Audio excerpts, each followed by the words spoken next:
Hello guys, in this video we will see how to create AWS RDS for PostgreSQL 16.2. Then we will see how to connect to AWS RDS PostgreSQL from pgadmin and psql client. First we have to connect to AWS console. See, I have connected. Then we have to select the region. See, the default region for me is US East 1. If you want to create in specific region, you have to select the region from this drop down. Okay, so I'm okay with the US East North Virginia.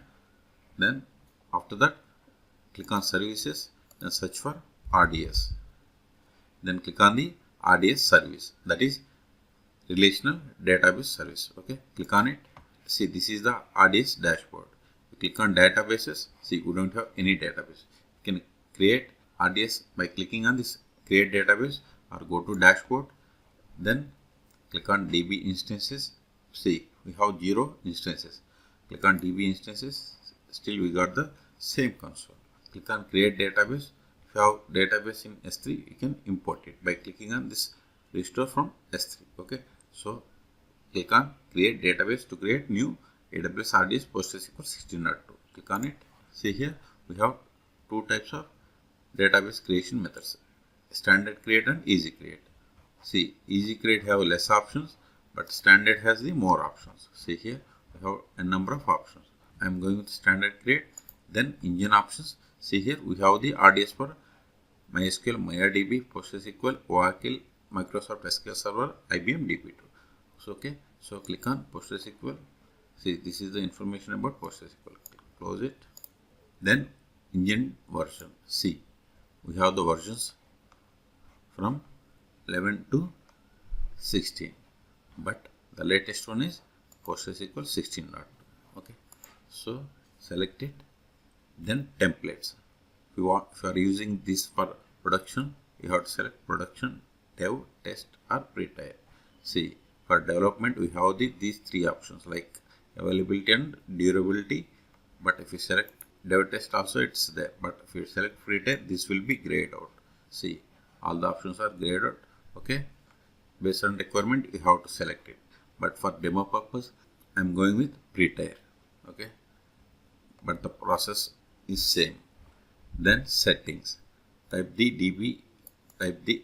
name for your DB instance. This must be unique across all DB instances owned by your AWS account. Okay, in the current AWS region, that is in this region. See, I don't have any instances, so you can give anything, but I am giving AWS PG 16.2, that is 16.2. See, next credentials. This is the master username. See, we have two types of credentials management: self-managed and managed in AWS Secret Manager. I'm going with self-manager, so I will remember the username and password. If you want to auto-generate the password, you have to select it, but I want to set manually. Also see here, the constraint for password is at least 8 printable ASCII characters and cannot contain any of the following symbols like /, singular, double quotes or @ sign. Okay, so give the password with more than 8 characters and not include these characters or symbols.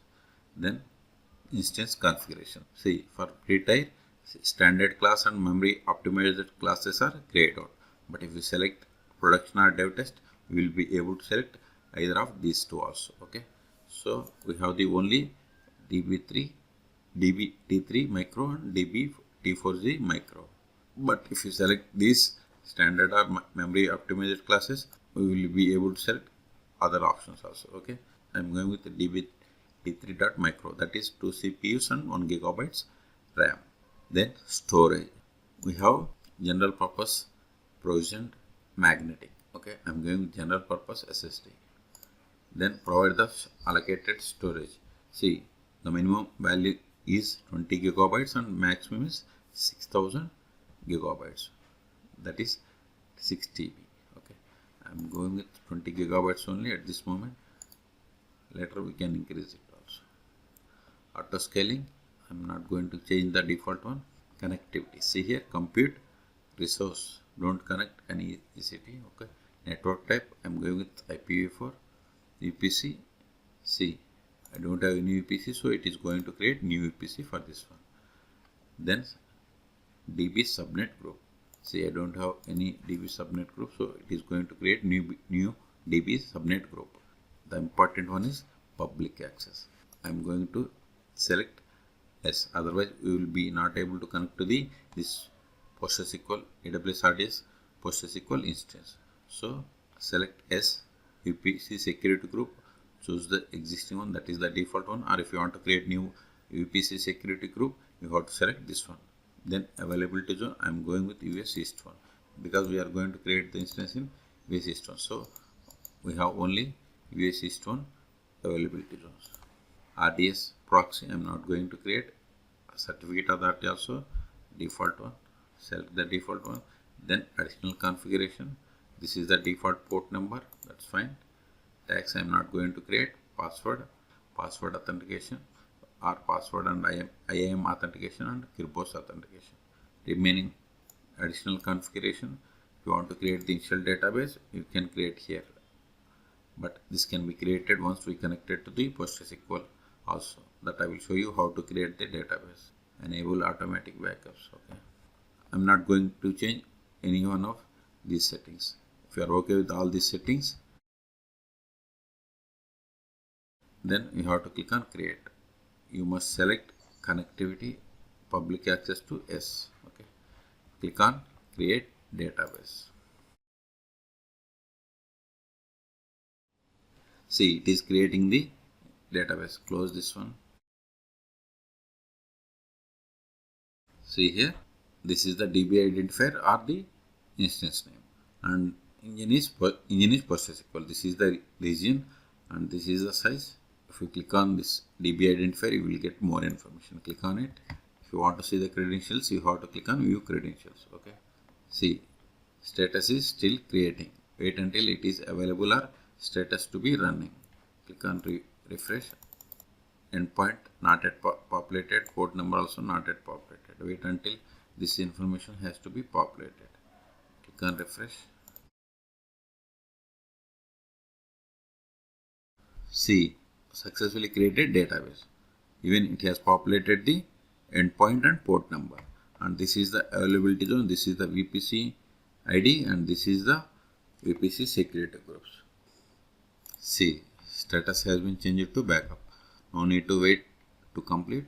Click on refresh. Now we will see how to connect to this PostgreSQL, AWS PostgreSQL 16.2 instance. Copy this one, copy this endpoint. Open pgadmin. If you haven't installed pgadmin on your machine, then go to the link provided in the video description and install it. pgadmin. Click on pgadmin 4. See, this is the pgadmin console. Right click on servers, then select register, then click on server. Then provide the name. Name can be anything. AWS PG 16 RDS. Name can be anything. Then click on connection. Go to the see. Now status is available. Okay. Now we can connect. Copy this endpoint. Copy it. Paste here. Port number is 5432. See here. Port number is 5432. And the username is Postgres. Okay. Maintenance database also same. Username also Postgres. Then provide the password that we have provided. Then click on save. This will throw error. I will show you the error and resolution. Solution. See, unable to connect to the server. Connection timed out. Okay. So go to DB instance. See, if you forgot password, you have to click on this modify. See, here we can set the password. Okay. Go back to instances. Click on instance. Click on security group. See, I'm going to show you the solution for this error.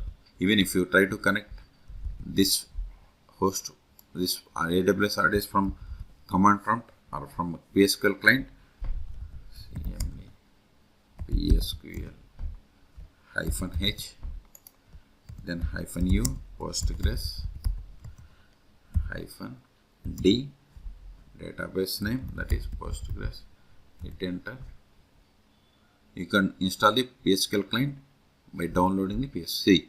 We got the error same. We got same error. PSQL error, could not connect to the server, connection timed out. Here also we got the same error. Okay. So resolution is go to instance, click on security group ID, then go to inbound rules, click on edit inbound rules, then add rule, select custom PostgreSQL. Yeah, here it is. See, it has selected port as 5432. Then source, select my IP. It automatically selected. For some other users, you have to go to myipaddress.com. See, it will populate the IP. See, this is the IP. In your case, you have to give your IP. Okay. So, paste it here. Then click on save roles. Now go to the pgadmin. Click on save. See, we have successfully connected. Expand it. Databases. See, we have the Postgres and RDS admin created by AWS. Now go to PSQL client. Give the same. Now it will ask the password. See, before it was not asking password. Okay. Now if you want to create database, right click on it. Query tool. Here you can create database, or simply right click on it. Select create database. R2 schools. Then provide the owner name, okay, parameters, and this is the SQL script to create the database. Click on save. See, new database has been created. You can create schema, then you can create the tables. Create. See, if we create table, it will create in this one. So you have to right click on this R2 schools database, query tool. Now see, database name has been changed. The first one is the database name and next one is the username. Here first one is that is Postgres, username also Postgres. So okay, so create table student s number int. Just for demo purpose I am showing you.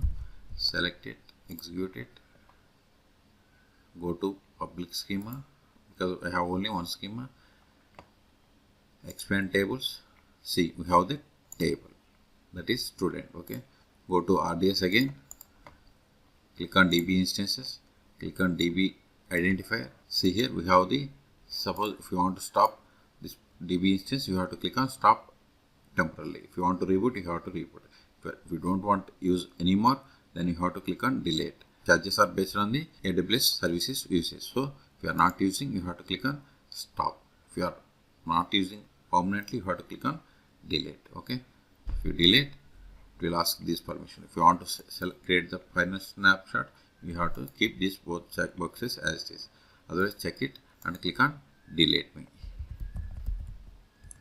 Then we will be able to delete. Okay, so I am not deleting, but if you are not using, it is recommended to delete. Otherwise, charges for AWS RDS are more. Okay, so if you are not using, you have to click on delete. So in this video we have seen how to create AWS RDS for PostgreSQL. Then we have seen how to connect to AWS RDS for PostgreSQL from pgadmin and psql tools. For more PostgreSQL or AWS videos, please subscribe my channel. Thank you.